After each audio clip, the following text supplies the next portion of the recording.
So the first thing we should make sure is that we have one fraction. The other example I do today, I'm going to show you if you don't have one fraction, what you do. But this time, so yesterday, what did we put on the sign chart? What values? The zeros, because it was just a polynomial.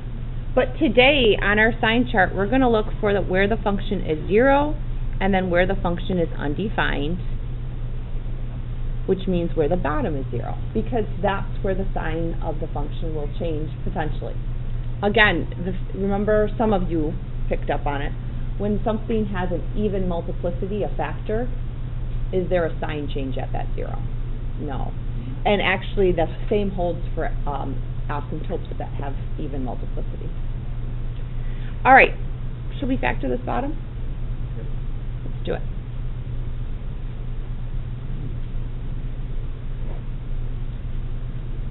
What does the bottom factor into?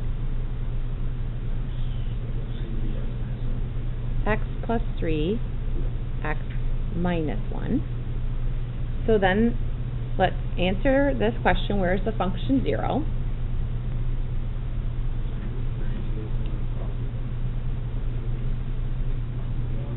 -1. The only 0 would occur where the numerator is 0.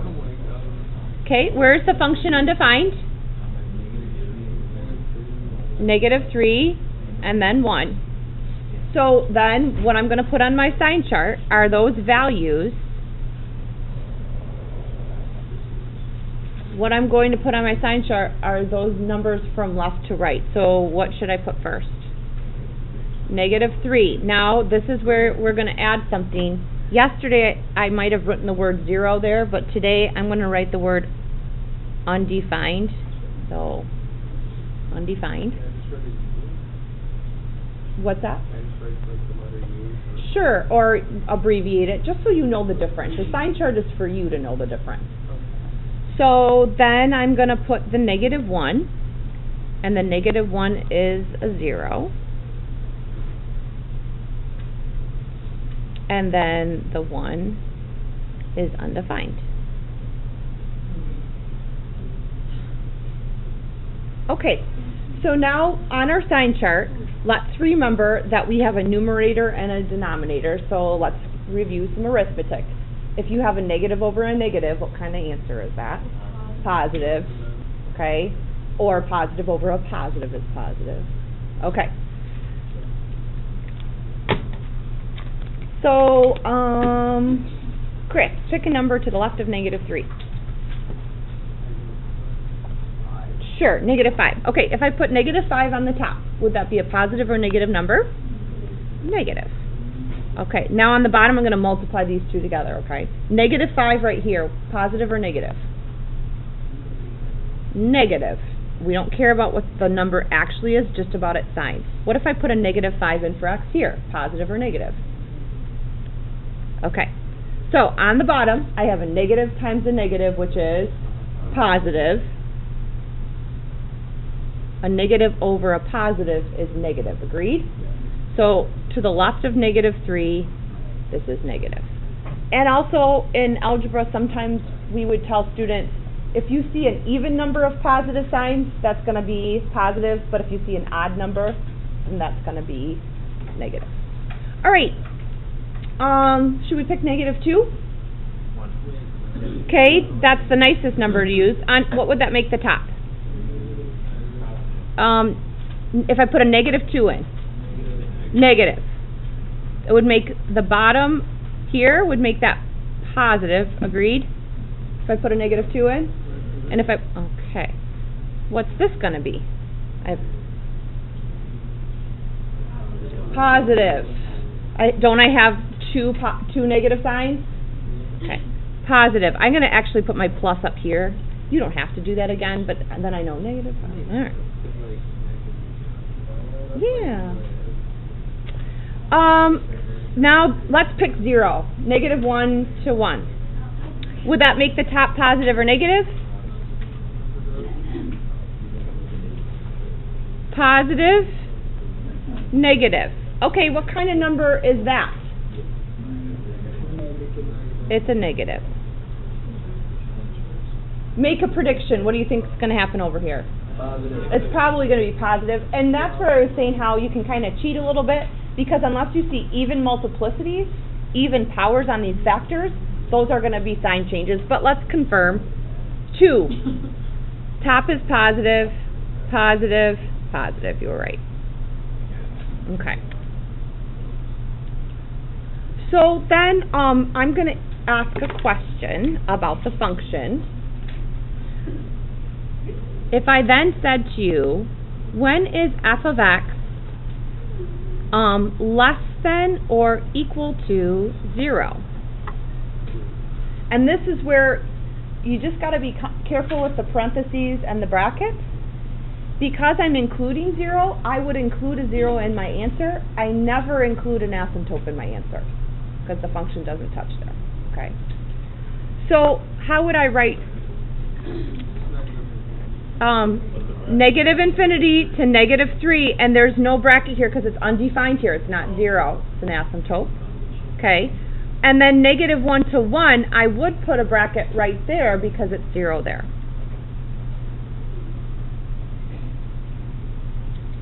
Okay. Does that make sense so far? Do you have any questions? It's almost dead. Okay, then let's do one last example, now that you know how to do a sign chart.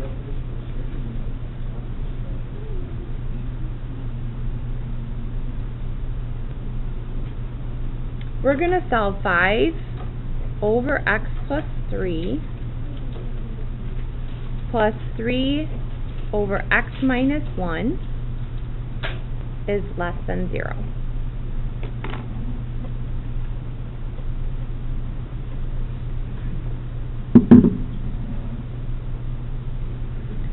So on something like this, this is not like clearing the fractions. What we have to do is we do have to put them together. I can already tell, isn't there going to be an asymptote at negative 3 and at 1? But I need to write this together because there is possibly a 0 on the top. So the way that I do it is I multiply the top and bottom of this by x minus 1. I'm just finding a common denominator here. And I multiply the top and bottom of this by x plus 3. Now, I'm not going to multiply out the bottom because I want to see those undefined spots. So I'm going to, what's the bottom now? It's just a common denominator of x plus 3 times x minus 1. Are you following that? And you can write x minus 1 times x plus 3. The order doesn't matter. Okay, now let's see what we have on the top. 5x minus 5, agreed if I distributed, plus 3x plus 9. And remember, I'm trying to find where it's less than 0.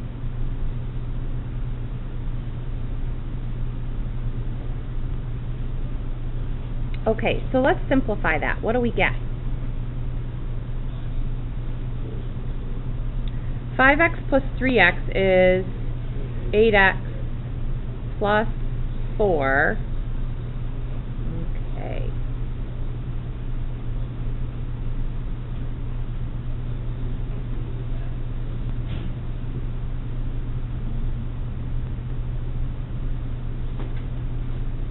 So let's list the things on our sign chart. First of all, where is the function undefined? We knew this already at the beginning. At x equals negative 3 and x equals 1. Okay. But can you guys set the numerator to 0 and tell me then where is the function 0? Negative 1/2? Okay. So on my sign chart then, I'm going to put a negative 3, a negative 1/2 or negative 0.5, and a 1.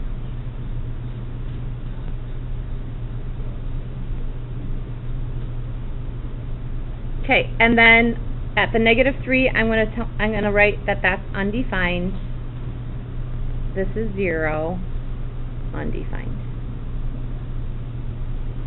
Okay, and before I start my sign chart, I am going to look ahead a little bit. Do you see an even multiplicity anywhere on any of the factors? No. So these are probably going to all be sign changes, but let's just confirm. So if I put -4 in the top, that would make it negative. -4 would make both of these things also negative. Agreed?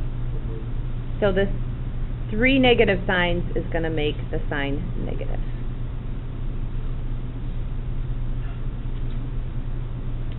If I put a negative, what do you want to do here? -2. If I put -2 in the top, that would be negative here, positive, and negative. So this is, okay. Are you seeing what's going to happen? Okay. Yeah, let's just finish our sign chart. Okay. Now, let's not forget to answer the question. The sign chart isn't the answer to the question, it just helps us answer the question. So, the question was to solve where this was less than 0. So what would you tell me?